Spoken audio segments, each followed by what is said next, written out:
18 जून को अररिया, 22 जून को सिवान, 23 जून को मोतिहारी, 27 जून को किशनगंज, 28 जून को मधुबनी। नमस्कार, मेरा नाम है विनीत त्रिपाठी और आप देख रहे हैं नवभारत टाइम्स। अपना परिचय बताने से पहले जो तारीख मैंने आपको बताई है वो तारीफ हमको कतई गौरवान्वित तो नहीं करती हैं। बिहार में बीते 11 दिनों में 5 ब्रिज ढह चुके हैं, यानी कि औसतन हर दूसरे दिन एक ब्रिज गिरा है। अररिया, सिवान, मोतिहारी, किशनगंज और अब मधुबनी। करीब 3 करोड़ रुपए की लागत से बन रहे इस पुल का निर्माण बीते 4 वर्षों से हो रहा है। कुल 75 मीटर लंबा निर्माणाधीन पुल का 25 मीटर हिस्सा पूरी तरह से धराशायी हो गया। बताया जा रहा है कि नदी का जलस्तर बढ़ने से निर्माणाधीन पुल का एक हिस्सा गिरा है। बिहार में इस तरह के हादसे कई सालों से लगातार हो रहे हैं। सरकारें बदलती रहती हैं, मगर पुल गिरने की घटनाएं लगातार सामने आती रहीं।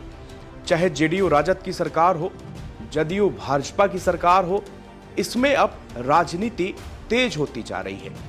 तेजस्वी यादव सरकार की मंशा और नीयत को लेकर सवाल उठा रहे हैं। इधर दूसरी तरफ देखें तो नई दिल्ली में जेडीयू की राष्ट्रीय कार्यकारिणी की बैठक चल रही है।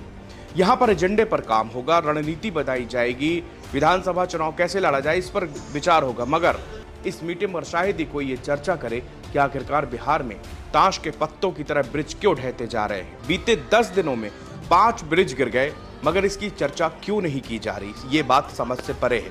सिस्टम की भेंट चढ़ते करोड़ों अरबों रुपए आखिरकार कहां जा रहे हैं। बिहार के मुख्यमंत्री नीतीश कुमार ने कई बार राजनीतिक स्थितियां परिस्थितियों को भांपते हुए दल बदले हैं, मगर हर बार सीएम वही रहे, इसलिए उनकी जिम्मेवारी सबसे ज्यादा बनती है। अब तक सरकार की ओर से कोई भी ऐसी कार्रवाई नहीं हुई जो इस मामले में नजीर पेश करे। कार्रवाई के नाम पर जांच होती है, जांच होने के बाद बयान आता है, दोषियों को बख्शा नहीं जाएगा ये कहा जाता है, फिर सब भूल जाएंगे और फिर जब एक दूसरा पुल गिरता है सभी की चेतना दोबारा से जागृत हो जाती है। 18 जून को अररिया, 22 जून को सिवान, 23 जून को मोतिहारी, 27 जून को किशनगंज, 28 जून को मधुबनी। ये फहरिस्त और लंबी है। अगर हम इससे पहले के हादसों पर नजर डालें तो 22 मार्च 2024 को सुपौल में कोसी नदी पर निर्माणाधीन बकौर भेजा घाट पुल ढह गया। भारतमाला योजना के तहत इसका निर्माण हो रहा था। 1200 करोड़ रुपए की लागत से इसका निर्माण किया जा रहा था। बकौर भेजा घाट पुल सामरिक नजरिए से भी बेहद अहम था। 4 जून 2023 को सुल्तानगंज से खगड़िया की अगवानी गंगा घाट पर निर्माणाधीन पुल के पिलर नंबर 10, 11 और 12 अचानक गिरकर नदी में बह गए। पुल गिरने की घटना बिहार में सियासी बवाल खड़ा कर रही थी। पक्ष विपक्ष के नेताओं ने एक दूसरे पर सवाल खड़े किए थे। 19 मार्च 2023 को बिहार के सारण जिले में एक पुल गिरा। बताया जाता कि यह पुल अंग्रेजों के जमाने का था। बाढ़ के बाद पुल पूरी तरह से जर्जर हो गया था और कई जगहों पे दरारें भी आ गई थी। विभाग की लापरवाही के कारण यह पुल गिर गया। जर्जर पुल को लेकर विभाग की ओर से कोई भी चेतावनी अलर्ट जारी नहीं किया गया था। और पहले चलते हैं। 19 फरवरी 2023 को पटना के बिहटा में सरमेरा में एक पुल गिर गया। वहीं बिहार के दरभंगा जिले के कुशेश्वर स्थान में कमला बलान नदी के सबोहल घाट पर ओवरलोड ट्रक की चपेट में आने से पुल गिर गया। 15 मई 2023 को पूर्णिया में एक बड़ा हादसा हुआ।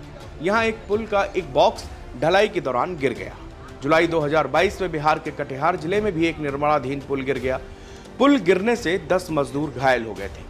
18 नवंबर 2022 को बिहार के नालंदा जिले में एक निर्माणाधीन पुल गिरा। पुल गिरने से एक व्यक्ति की मौत हो गई थी। बताया जाता है कि यह पुल घटिया निर्माण कार्य के कारण गिर गया था। 9 जून 2022 को बिहार के सहरसा में एक पुल गिरने से कई मजदूर घायल हुए। बख्तियारपुर के कंडुमेर गांव से पुल गिरने में कई लोग दब गए थे। मजदूर पुल पर काम कर रहा था, इसी दौरान पुल का एक हिस्सा गिर गया और मजदूर उसी मलबे में दब गया। हालांकि बाद में उसे बचा लिया गया। पटना के फतुहा में 20 मई 2022 को एक अधीर बारिश के कारण एक पुल फिर से यहां गिरा। यह पुल 1984 में बना था। वहीं 30 अप्रैल 2022 को भागलपुर खगड़िया में एक सड़क पुल गिर गया था। इतनी लंबी फहरिस्त है बिहार में इन पुल गिरनों की। अच्छी खासी किताब इसमें तैयार हो सकती है, लिखी जा सकती है, लेकिन अब तक किसी भी सिस्टम के अधिकारी को इस पर कोई भी बयान या कोई ठोस कार्रवाई करते हुए नजर नहीं आ रही।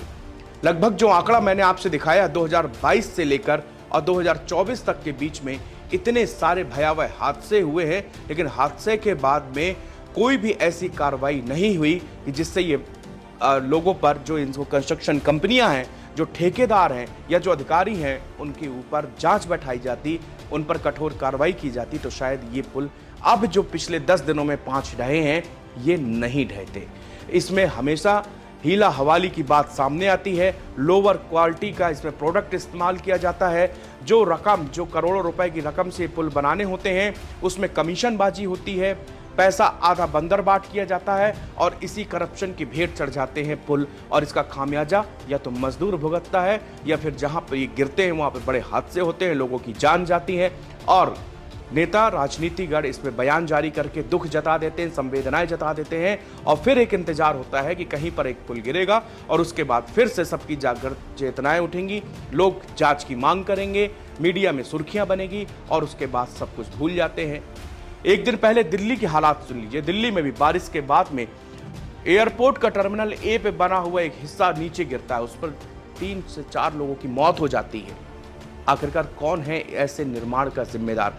अब बीजेपी और कांग्रेस एक दूसरे पर आरोप लगा रहे हैं। उन्होंने बताया कि ये हिस्सा 2009 में बनाया गया था, इसको दूसरी कंपनी ने बनाया था, वो कंपनी कांग्रेस की करीबी थी। लेकिन क्या आपकी नैतिक जिम्मेदारी नहीं थी कि 2009 से बना हुआ उस हिस्से की लगातार मरम्मत की जा सके, वो भी ऐसे जो कि दिल्ली एयरपोर्ट का एक सबसे अहम हिस्सा था जहां पर हजारों लोगों का आना जाना है।